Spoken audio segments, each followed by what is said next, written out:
Halo adik-adik, bagaimana kabar harian kalian? Semoga selalu menyenangkan ya.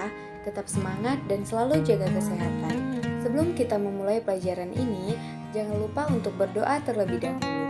Semoga pembelajaran kali ini dilancarkan dan kita dimudahkan untuk menguasai materi yang akan dibahas. Jika sudah, kita lanjut ya. Jumpa lagi dengan kakak Keti Situngkir. Pada kesempatan kali ini, kita akan belajar bersama bab 2 dengan pembahasan mengenai klasifikasi makhluk hidup, dan kita telah sampai pada materi kelompok Monera, Protista, dan Fungi. Adapun kompetensi dasar dari bab 2 ini yaitu kalian mampu mengklasifikasikan makhluk hidup dan benda berdasarkan karakteristik yang diamati. Dengan tujuan pembelajaran yang perlu adik-adik capai pada kesempatan kali ini, yaitu kalian mampu untuk mengelompokkan Monera, Protista, dan Fungi. Pada tahun 1969, seorang botanik berkebangsaan Amerika Serikat bernama Robert H. Whittaker memperkenalkan sistem klasifikasi 5 kingdom. Kingdom yang pertama Monera, yang kedua Kingdom Protista, yang ketiga Kingdom Fungi, yang keempat Kingdom Plantae, dan yang kelima ada Kingdom Animalia.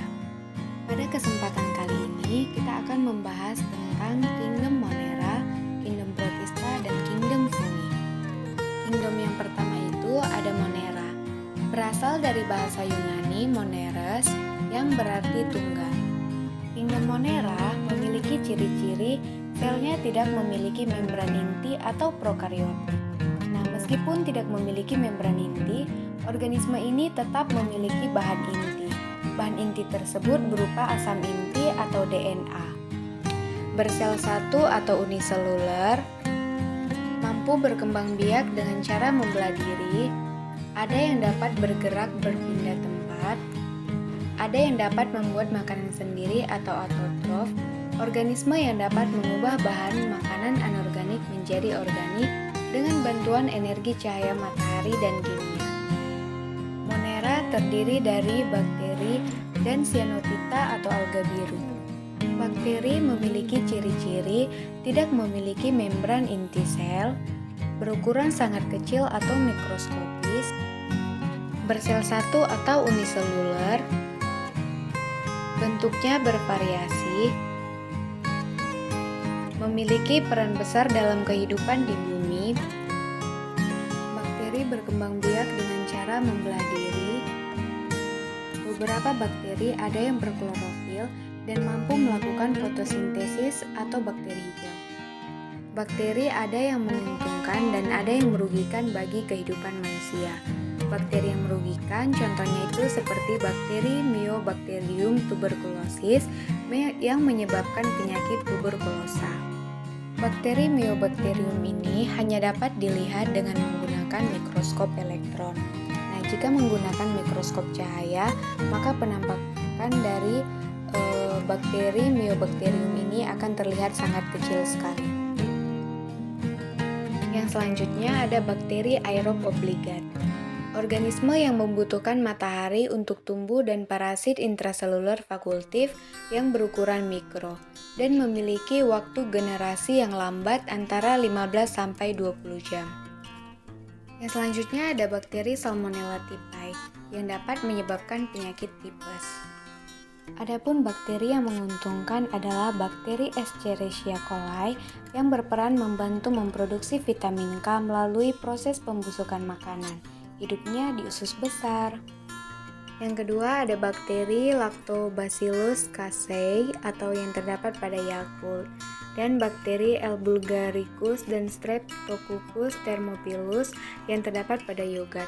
Biasanya bakteri ini hidup secara alami di dalam usus manusia. Yang selanjutnya ada Paramecium yang memiliki bagian ujung tubuh memiliki bagian yang tumpul, bagian belakang terlihat meruncing, memiliki bentuk dari dinding sel, memiliki ukuran tubuh sekitar 120-300 mikron.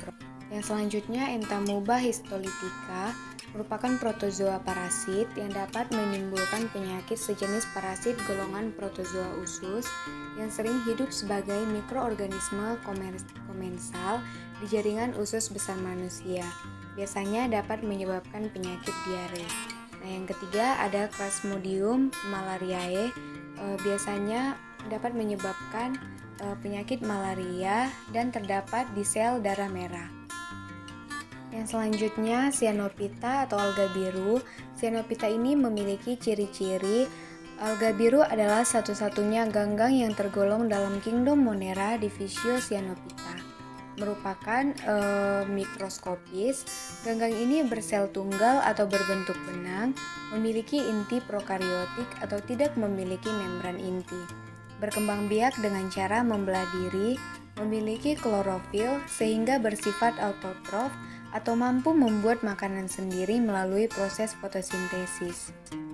Nah, adapun manfaat dari Cyanophyta atau alga biru ini, Anabaena azolae digunakan sebagai pupuk, spirulina sebagai bahan makanan yang mengandung protein. Adapun kelompok dari alga biru atau Cyanophyta ini adalah Chryscoccus, berbentuk sel-sel bulat, cara hidupnya berkoloni atau berkelompok, cara reproduksi membelah diri dapat ditemukan di air tawar.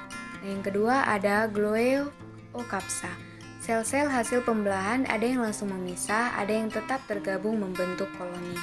Yang ketiga ada Oscillatoria, berwarna hijau kebiru-biruan, membentuk filamen panjang lurus dan halus. Yang keempat ada Tolipotrix, warna biru hijau hasil kombinasi klorofil dan vicobilin pigmen biru. Yang kelima ada Merismopedia, biasanya ditemukan dalam air tawar dan air garam, berbentuk bulat telur atau bulat dan diatur dalam baris dan flat, membentuk koloni persegi panjang, membelah hanya dalam dua arah. Yang keenam ada Gloeotricia, memiliki penampilan tubuh yang serabut dengan metrik slender, dapat ditemukan di danau. Nah, dapat adik-adik lihat di gambar, di pinggir pantai terdapat semacam cahaya bukan? Seperti lampu-lampu hias, tetapi bukan. Itu adalah fenomena bioluminescence. Itu adalah produksi cahaya yang dipancarkan oleh makhluk hidup, yaitu kelompok protista. Adapun ciri-ciri dari kingdom protista yaitu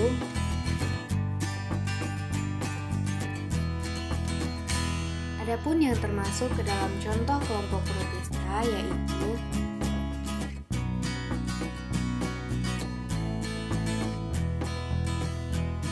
protista terbagi menjadi 3 kelompok, yaitu protista mirip hewan, protista mirip tumbuhan, dan protista mirip jamur. Adapun ciri-ciri dari kingdom fungi yaitu